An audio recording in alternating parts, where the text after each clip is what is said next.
Is it recording? Well, there's my intro. Hi guys, welcome back to another Feature Pet Friday. Technically this video won't be posting on a Friday this time, but it's Friday now when I'm filming it, so I think it still counts. So the way I've decided to go about this one is I'm just going to do 3 snakes today. I'm going to do a boa, a python, and a colubrid. And today's boa is Elliot, the Dumeril's boa. So Elliot is a really special girl to me because I actually rescued her, close to 4 years or so now? And when I got her, she was actually an accidental litter, or part of an accidental litter, from a guy who was just keeping a male and a female Dumerils together 24/7, and whenever they had babies, he was like, okay, but then he wouldn't take care of them. And so most of her litter mates actually died. And when I got her, she was well over 2 months old, 3 months old, something like that, and had never eaten before, ever. The guy who was irresponsibly breeding them ended up telling his partner, who told a friend of mine, and now who was like, hey, do you want one of these snakes? It may not live, but you could give it your best shot. And I really didn't know much about Dumeril's boas at the time. I knew that they get heavy and large, and that when they're older, they are known for aggressive feeding responses. But other than that, I didn't really know much about it. But I said okay, mainly just because I wanted to get the baby snakes, or as many as I could, and I ended up with one out of that situation. And thus, we have Elliot. So I did have to assist feed her for the first probably 3 or 4 times, but I can still remember when I would try feeding her by herself every single time. I still have the memory of putting a mouse in with her, and I had to do live then because she was already so unfamiliar with what the concept of food even was that I kind of needed to work with every instinctual response that I could, which live is the best way to go when you're dealing with that sort of thing. And she was already starving, like really underweight. I was not about to let her go longer than she had to. But I can still remember putting the mouse in with her and sort of like checking the bin every like couple minutes. It was just a little like fuzzy mouse or something, so it wasn't going to hurt her. But, and I like laid down for 10 minutes to close my eyes. And when I got back up, I looked in the tub and I was like, where's the mouse? And suddenly it occurred to me, she had actually eaten on her own for the very first time. And she had the cutest little belly lump because she was basically like skin and bones.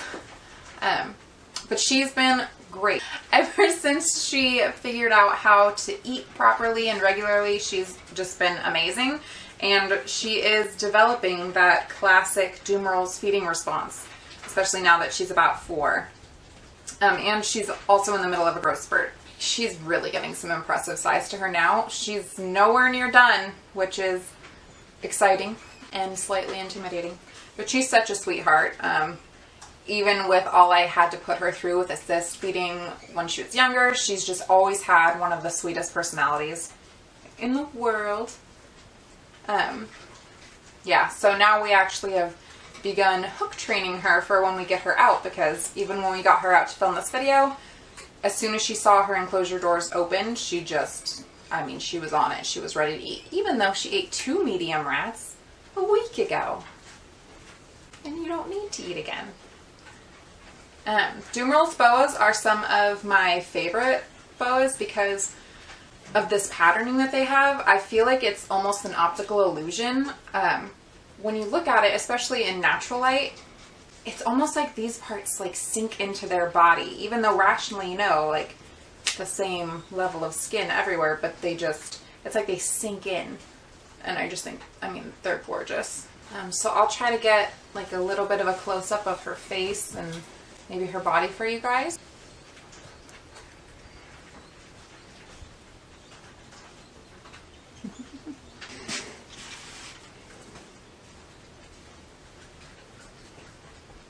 She's like, oh, chinchillas over here?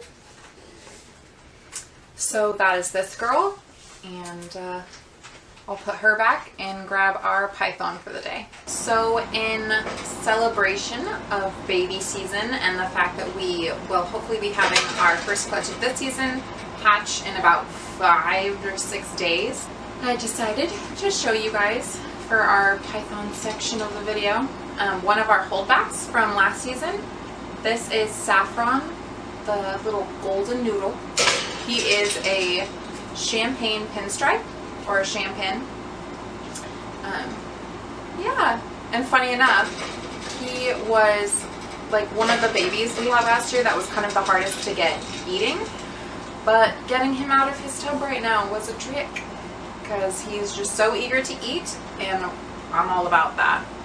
Ball pythons are notorious for going off feed and being really frustrating eaters, so anytime there's a ton of enthusiasm, I'm happy. One thing I love about the champagne gene is that it gives these like really dark marble eyes. They just look like 2 little black marbles. I don't know if you guys can see that. So I don't know if you guys can see that, but his eyes are like 2 little black marbles in his head. You can hardly see his pupil at all. But so one of the things that's really nice about the champagnes is they give you this almost like golden snake, right? It takes out that sort of dorsal blotching of the champagne, and the pinstripe so the pinstripe kind of erases that part, but then you still keep the really pretty golden color of the champagne, which is great. We produced 2 of these last year, and it was kind of sweet because one of them had like a little freckle on the side, I think, and then also like almost a little ringer by the tail.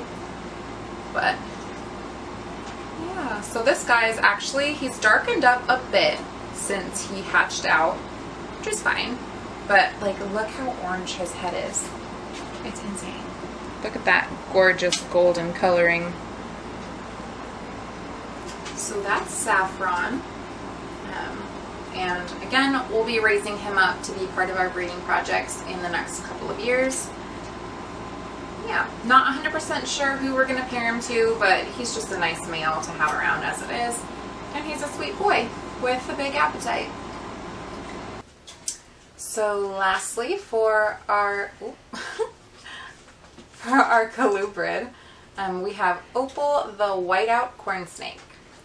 I believe, if I remember right, that whiteout is a mixture of amelanistic, charcoal, and blood red for corn snake genetics. If I'm wrong, someone correct me. And shout out to Smoldering Serpents on Instagram for selling us this beautiful girl, and her future boyfriend, who is a charcoal corn snake as well. But these guys are definitely in our breeding plans. They're going to make some gorgeous babies. One of the things that I love about these guys is that they're solid white with the bright pink eyes.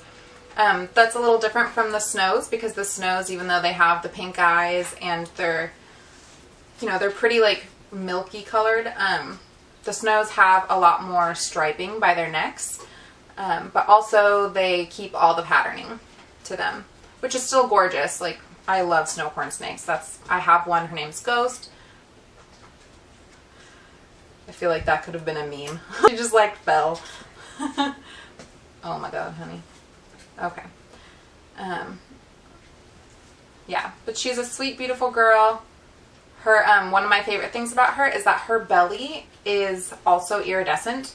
I mean, you won't be able to see it right now on camera, but in the natural sunlight, just gorgeous. Which I feel like most people associate the iridescence with like the Mexican black kingsnakes, or like golden child retics, just the darker snakes, you know, but the white snakes have it too, and it's gorgeous, and it's like pearlescent. That's the word for it.